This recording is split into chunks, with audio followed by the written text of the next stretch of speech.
Hey guys, how's it going? Paul Harris here. Welcome back to another one of my videos. Today I thought it'd be interesting to talk about another one of my experiences having been a qualified accountant.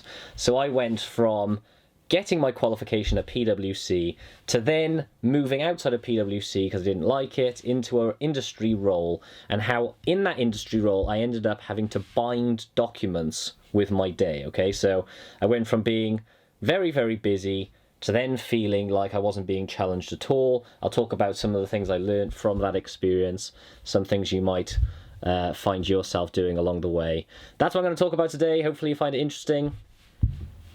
Let's get into it.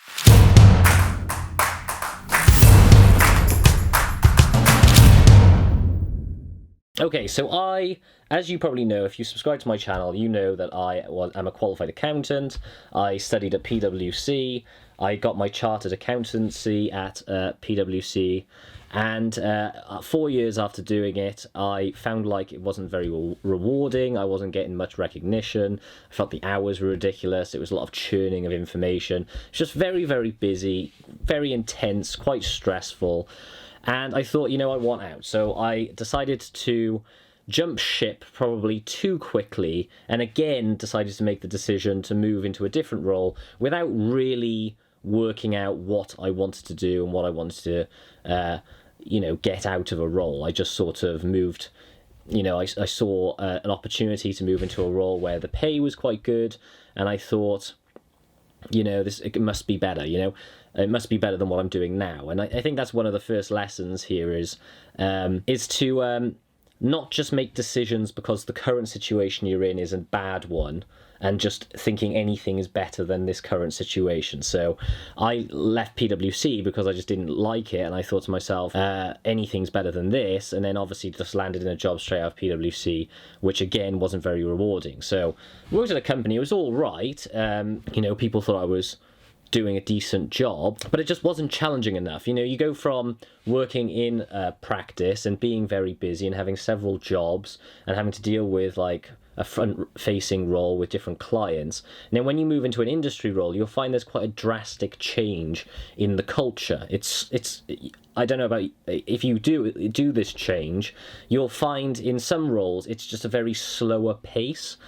And for a while, when you move into a role which doesn't challenge you very much, and you feel like you've got a good handle on it, and it gives you a lot of flexibility because you're not rushed all day long, and you can sort of get the job done easily. That's quite nice for a small amount of time, but that quickly gets very boring, and on several fronts. One is, if you work and started at PwC, there's a general vibe of PwC like, or when you work at like one of these top four, and whenever a company's called a top four practice, even if it's like a law firm or wherever you're working, consultancy, investment bank, if you're working at the best, it feels like you're on a really good path. And that's one of the things from when you leave and then go into an industry role, is you do want to keep some of that momentum going. And although you think, oh, this is, don't like the hours, I'm moving, I'm leaving, I just want a different job, you might find yourself in a role which is far too slow a pace, and then you're just losing a lot of momentum, and you think, have I just set myself on the wrong path? Unfortunately as well, I'm someone who sort of do the work that someone's given me, as opposed to really pushing to be a real busybody at work. If everyone thinks I'm doing a good job and they're giving me work and I'm getting it done effectively, then that often felt like that was enough. But the problem is, at a slower pace, it just eventually got to a point where it was like, I felt like I could get the job done in a 5-day week I could do in 2 days, and then really there's 3 days that there wasn't much for me to do. So I thought to myself, okay, I was there probably about 6 months. I was like, right now, or about it might have even been a year I was there at this company, and I thought to myself, right, I'm going to now really push myself. Whenever I get a work done, I'm going to say, right, done that, what's the next thing? Done that, what's the next thing? And unfortunately, at some of these companies, there just isn't a huge amount of work to do. I mean, it's quite an awkward situation, because you'll say to your manager or their manager's manager, look, I'm done with this work, and they're struggling for things to do. And sometimes if you ask for work, then they're just giving you stuff to pass your time. And I really hate that at a company, is when you're working on things that don't really add any value. You're just asking for work, so they're giving you bits to do. And what I hate even more is when you, through the day, it feels like you're just giving get given work to do that just passes the time, and then at like 4 o'clock or 5 o'clock, then something important comes up, and it's like, oh, now we have to work late to get this done. It's like, what? It's like, what now? Now because someone's messed up, now I have to stay late and work until like 7, 8, 9 because, and you couldn't have given me through the day when I was doing something, you know, completely useless.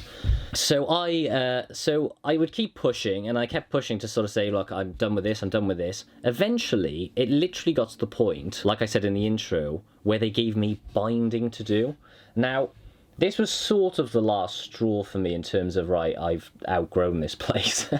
Because when I'm talking about binding, I'm talking about, you know, they preparing their presentation packs, and there's loads of documents that are going to go out to analysts or whatever. And there was like 50 or so, or even more. I had to line them all up and just literally bind documents. Now, having gone through PwC, qualified, felt like there's a load of momentum, feeling like you're on the right track to then go from that to a role where you're doing something that literally anyone in that company could do is feels like a massive step back. Now, the weird thing is I'm still getting paid the amount that I think is good, but really pay is just like a mirage. It's like initially you think it's going to be a significant driver in how much effort you're going to put in and how much stick you're able to put up with at work, but very quickly after getting paid a certain amount, you realise there's so much more important factors at play than how much money you're getting through each month in terms of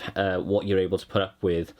And I often think, you know, a lot of what I think motivates people is momentum and like feeling like you're going in a certain direction. So I talk a lot about like if you're getting recognition at work and people are giving you work that's valuable, like that is adding value, and you feel like you're doing a good job and you feel like you have the flexibility to work on the projects you want to work on, like all this has a purpose, and that is that you're moving in a certain direction. Now, if you're getting paid a huge amount of money, but you don't have those things, then you're going to be feeling like you're sort of moving backwards, because even if you're getting paid a lot, you're going to get used to it, and you just still want to be moving forward and trying to get paid more or whatever.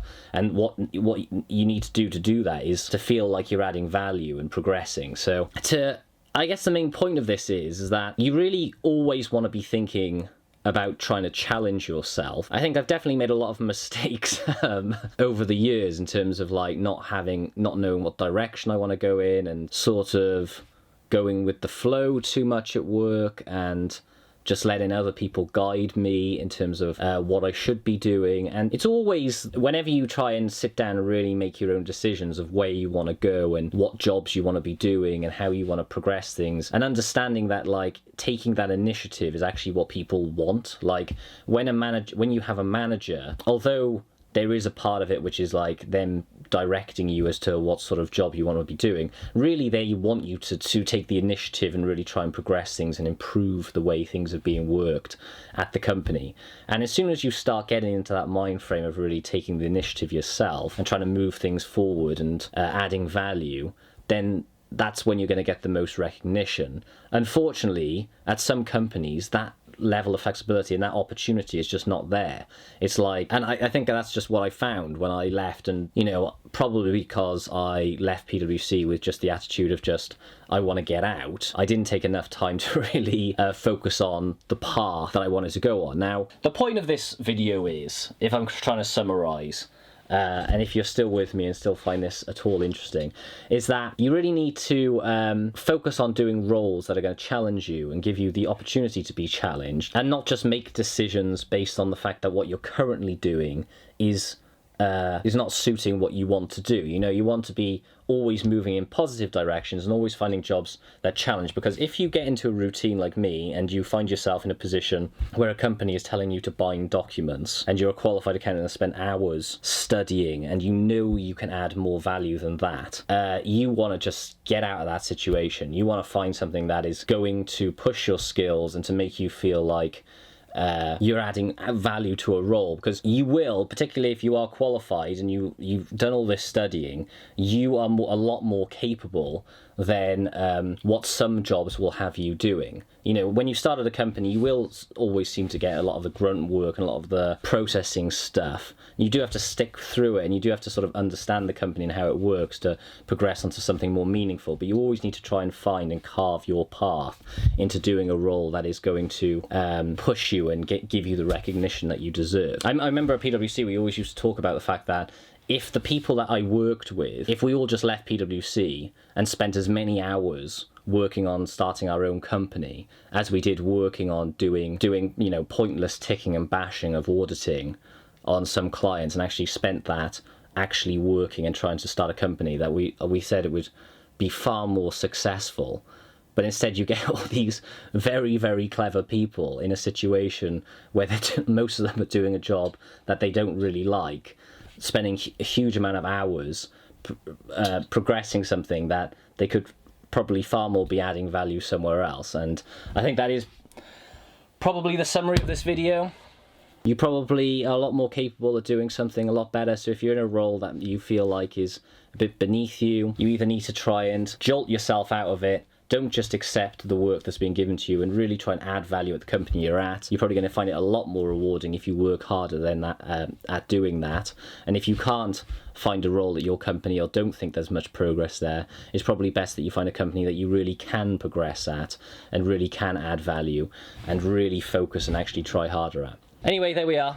That's some experience of mine. Hopefully that's clear and interesting. If you did like it, subscribe to my channel. Probably got more stories like that. Bye-bye.